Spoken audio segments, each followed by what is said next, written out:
Film की शुरुआत हुई एक कपल को दिखाने से, जहाँ पर विक्टर नाम का एक लड़का अपनी वाइफ को घुमाने लाया था जो मर बनने वाली थी। पर यहाँ उनकी किस्मत अच्छी नहीं थी, क्योंकि तभी यहाँ खतरनाक अर्थक्वेक ज़लज़ला आ जाता है, जिससे वहाँ काफी तबाही मच, बिल्डिंग्स टूट टूट कर गिरने लगती है और बदकिस्मती से एक बिल्डिंग के नीचे विक्टर की वाइफ दब जाती है, जिसकी हालत बहुत खराब हो गई थी। जब उसे हॉस्पिटल ले जाया गया तो डॉक्टर्स का कहना था कि इनकी हालत इतनी खराब बेटी अब हम या माँ को बचा सकते हैं या बच्चे को, जिसका मतलब कि अब यहाँ विक्टर को बहुत ही मुश्किल फैसला लेना था। अब उसने फैसला किया लिया। ये फिलहाल हमें दिखाया नहीं गया, लेकिन 13 साल के बाद हम विक्टर और उसके बेटे को देखते हैं, जिसका नाम एंजेला था। ये यहाँ साफ जाहिर हो गया कि उस दिन विक्टर ने अपने बेटे को बचाया था और अब उसकी वाइफ इस दुनिया में नहीं रही। पर जाहिर है एंजेला ने कभी अपने मॉम को नहीं देखा, तो वो हमेशा उन्हें याद करती है। उसे बहुत शौक था कि काश मैं अपने मॉम से कभी बात कर पाती या उन्हें देख सकती। इस शौक की वजह से एक दिन वो अपने दोस्त, जिसका नाम कैथरीन था, उसके साथ जंगल गई। उसने अपने साथ अपने मॉम के इयररिंग्स भी ले लिए थे। इनका प्लान था कि हम यह रिचुअल जादू करेंगे ताकि एंजेला की मॉम की आत्मा से राब्ता बनाकर उनसे बात कर सके। अब जाहिर है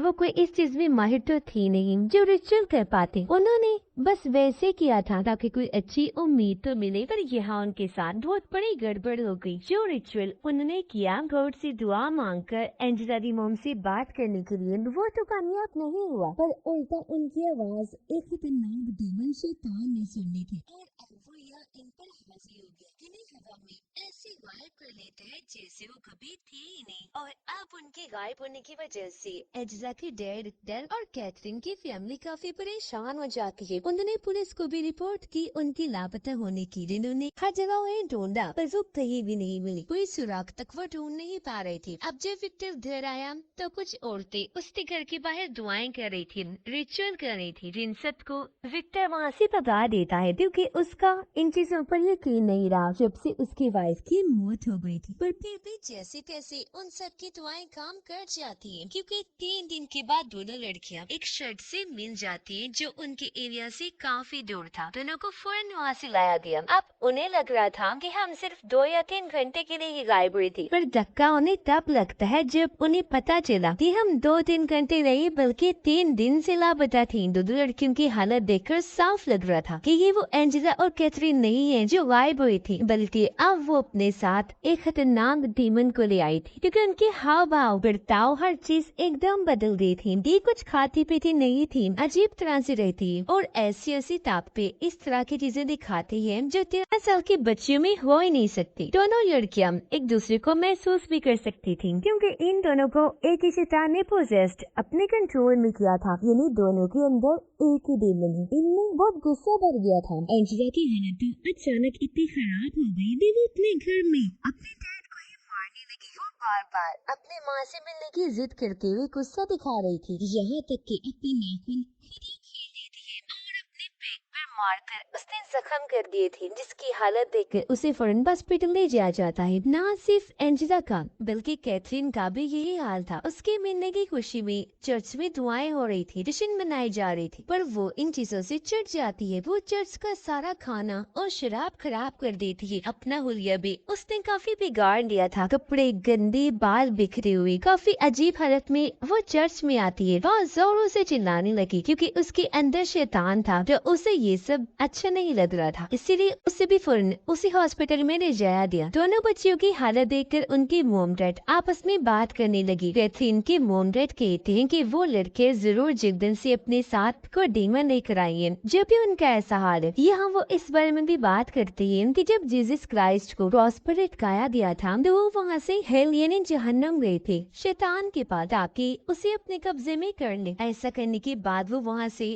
3 दिन के बाद लौटे थे और अब यह इन दोनों लड़कियों के साथ ही मैंने बिल्कुल वैसे किया। ये भी 3 दिन के बाद आई और एकदम बदली हुई। सबसे बड़ी बात, जो भी इन लड़कियों के साथ हो रहा था उसका इलाज डॉक्टर्स के पास भी नहीं था। उन्हें समझ नहीं आ रही थी अचानक से इतनी ताकतें आ जाना, डीमन जैसी चीजें करना वगैरह, जिससे विक्टर को भी इस सब पर यकीन होने लगा था, यानी कि सच में उनके साथ कोई बहुत बड़ी गड़बड़ है। एंजेला जो हॉस्पिटल में दाखिल थी, वो जब सोने लगी तो अचानक उसकी हालत अजीब हो गई। जो नर्स उसकी देखभाल कर रही थी एंजेला उसके पास्ट यानी उसके पिछले को बताने लगती है मैं तुम्हारा बच्चा बनने वाली थी, वो जिंदा नहीं बची और तुम सिस्टर बनना चाहती थी, वो नहीं बनी, नर्स बन गई। सबसे चौंका देने वाली बात जो सिर्फ नर्स को ही पता थी, वो भी एंजेला उससे कह देती है कि जो अभी तुम्हारा नाम है वो नहीं बल्कि तुम्हारा कोई और नाम रखा जाना था, जिससे वो काफी हैरत में पड़ गई और अब उसे यकीन आ गया था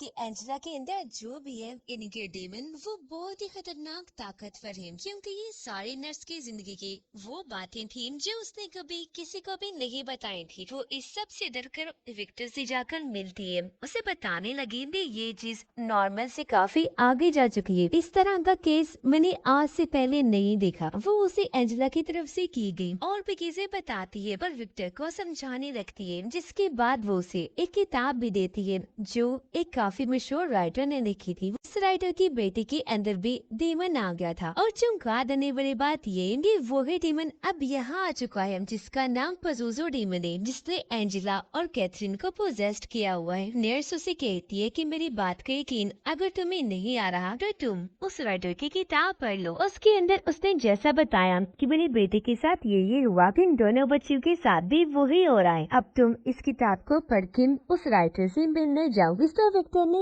ऐसे किया। वो किताब को पढ़ने के बाद राइटर से मिलने गया जो अब काफी बूढ़ी हो गई थी। वो बताती है कि मैं पिछले काफी वक्त से अलग अलग रिलीजियस मजहबों और उनके कल्चर यानी मजहबों से जुड़ी हर चीज का पता लगवाने की कोशिश कर रही हूँ। ये शैतान और एक्सॉर्सिज्म यानी जो शैतानों को भगाने के लिए किया जाता है वो काम कैसे करता है, जिससे मुझे पता चला कि हर मजहब में शैतान और एक्सॉर्सिज्म होता है पर अलग अलग रूपों में अलग अलग सोच के साथ। यहाँ हमें ये भी पता चलता है कि राइटर की बेटी काफी वक्त से उसके साथ नहीं है। वो तो ये भी नहीं जानती कि मेरी बेटी जिंदा भी है या नहीं, पर उसे यकीन है कि वो जहाँ कहीं भी होगी। ये को अब विक्टर राइटर को हॉस्पिटल लेकर दिया जहाँ एंजेला के अंदर का डीमन उसे देखते ही पहचान लेता है, क्योंकि उसकी बेटी में भी यही डीमन जो था पजूजो। यहाँ कभी कैथरीन नहीं थी तो उसके बारे में वो पूछती है। वो लोग बताते हैं कि वो तो घर पर है। राइटर कहते हैं कि घर पर उसका ऐसे रहना ठीक नहीं, खतरनाक है, इसलिए अब ये लोग उससे मिलने के लिए चले जाते हैं। ये जब वहाँ पहुँचे तो देखते हैं कि डीमन ने घर में तोड़फोड़ मचा दी है, पर खुशकिस्मती से कैथरीन के डीमन ने अभी तक किसी को मारा नहीं था। अब यह विक्टर कैथरीन की फैमिली को संभालता है, जबकि राइटर खुद ऊपर गई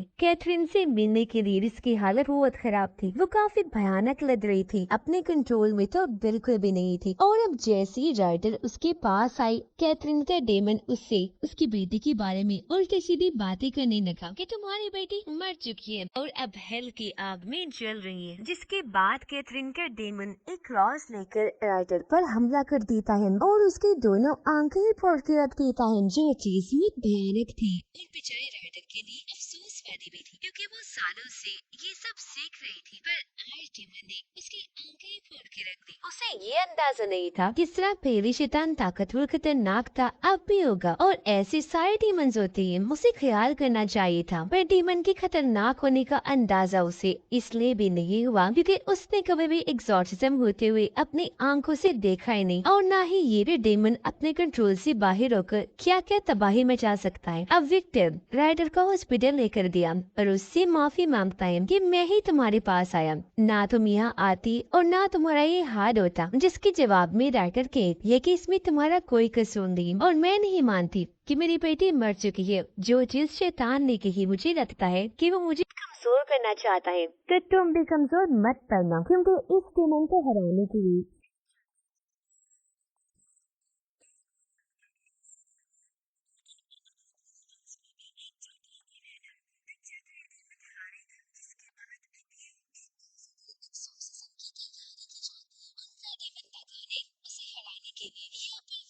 एक टेस्ट को लेकर आया था। एंजेला की न्यूज़ में थी और कैथरीन की फैमिली के कुछ फादर्स भी थे। किसी दूसरे मजहब वाले आदमी को भी बुलाया था, यानी कि अब यहाँ सारे रिलीजन्स एक साथ हो गए थे सिवाय चर्च वालों की, क्योंकि एक फादर घर से बाहर थे, अंदर ही नहीं आ रहे थे। वजह ये थी कि उनको एक्सॉर्सिज्म के लिए ये उसमें शामिल होने की इजाजत नहीं मिली थी। उनके चर्च वालों का मानना था कि हम इस चीज में नहीं पड़ेंगे। दोनों बच्चियों को किसी दिमागी डॉक्टर को चेक करवाना चाहिए, क्योंकि उन्हें लग रहा था कि ये सब डीमन की बस जान है। इसीलिए अब फादर नर्स को क्रॉस और बाइबल देती और खुद जाकर गाड़ी में बैठ गई दुआएं करने लगती, क्योंकि वो जानती थी कि नर्स ऐसा कर सकती है। नर्स बनने से पहले उसने नन सिस्टर को ट्रेनिंग ली थी। अब दोनों बच्चों को कुर्सी से बांधने लगे और सिर्फ आगे आगे आकर दुआएं और न जाने क्या क्या पढ़ने लगे, पर इसका कोई भी फायदा नहीं होता। सब मिलकर काफी कोशिशें करते हैं, सख्त किस्म का रिचुअल करते हैं और अलग अलग जुबान में दुआएं पढ़ी जाती हैं, एग्जॉर्सिज्म हो रही थी, पर सब जाया जा रही थी क्योंकि पज़ुज़ू डेमन बहुत ही खतरनाक था। एक वजह ये भी थी कि पज़ुज़ू को कमजोर नहीं कर पाने थे, और वो थी कि यहाँ सबके दिल में डर था, यकीन की कमी थी, जिस चीज का फायदा उठाकर ही पज़ुज़ू ने परेशान करने लगा, कमजोर करने के लिए उल्टी सीधी बातें करना शुरू कर देता है। नर्स को भी उसने काफी चढ़ाया। अब जब विक्टर रिचुअल किया हुआ डेमन का पानी और बाकी फालतू सामान फेंकने जा रहा था, तो उसे देखकर अब फादर को जोश आ गया। वो गाड़ी से उतरी, अब खुद अंदर जाकर एक्सोर्सिज्म करना शुरू कर देती है, जिससे जनाब पज़ुज़ू कमजोर होने का नाटक करता है, पर हम जानते हैं वो किस कदर खतरनाक है।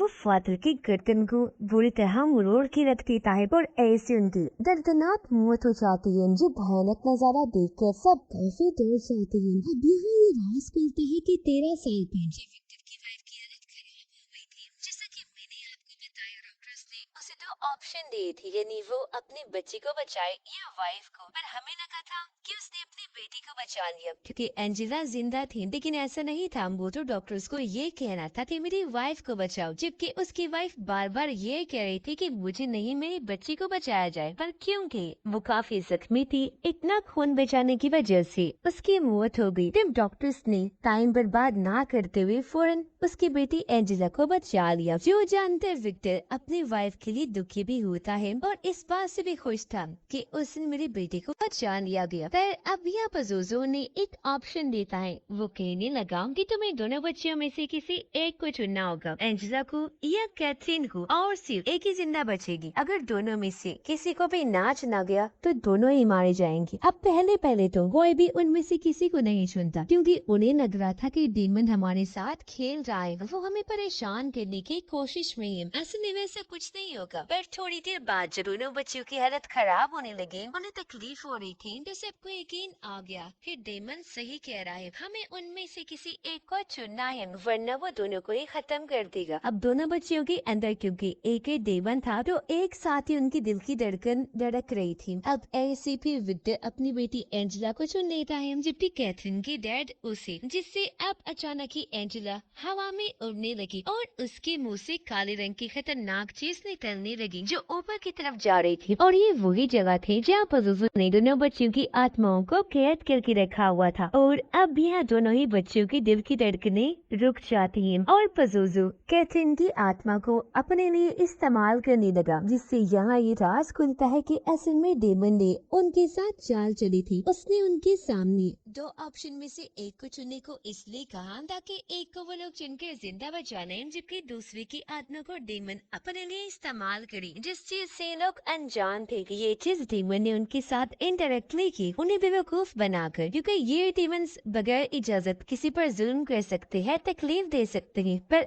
आत्मा नहीं ले जा सकते, न ही इस्तेमाल कर सकते हैं। और अब ऐसे उसे आत्मा को इस्तेमाल करने की इजाजत मिल गई। सबसे बड़ी बात कि यहाँ चुनी जाने वाली लड़की को ही मरना था, और क्योंकि आखिर में कैथरीन की डैड ने अपनी बेटी को चुना, इसलिए डेमन ने उसे ले लिया और एंजेला की जान बचाती। अब इस वजह से हर कोई टूट जाता है। विक्टर अपनी बेटी की वजह से खुश तो था, पर कैथरीन के लिए उसे बुरा लग रहा था। थोड़ी ही देर में यहाँ पुलिस आ गई, जो छानबीन करने के लिए उन सबको अपने कब्जे में कर लेती है, क्योंकि जो कुछ भी यहाँ हुआ ऐसे यकीन करना बहुत मुश्किल था। अब कैथरीन को सांस दिया जाता है, बिजली के झटके लगाए गए, काफी कुछ किया गया, पर वो होश में नहीं आती, क्योंकि उसकी आत्मा तो पज़ुज़ू ले गया था, यानी वो खत्म हो चुकी थी। अब हम कुछ दिन के बाद का वक्त देखते हैं, जहाँ एंजेला तो ठीक हो गई थी, पर अपनी दोस्त कैथरीन को खोने की वजह से दुखी थी। कैथरीन की मॉम डैड काफी टूट गई थी, नर्स को भी अफसोस था, और अब वो पुलिस वालों को डेमन्स के बारे में लेक्चर दे रही थी कि डेमन्स चाहती है कि हमें ये सब छोड़ देना चाहिए, पर न हमें गॉड पर यकीन और न ये सब रोकना चाहिए, जिससे अब यहाँ उन्हें भी यकीन होने लगा, जिसके बाद हमें राइटर दिखाई गई जिस बेचारे की आंखें जा चुकी थी और यहाँ तभी उससे कोई मिलने आया, जो और कोई नहीं बल्कि उसकी बेटी थी। असल में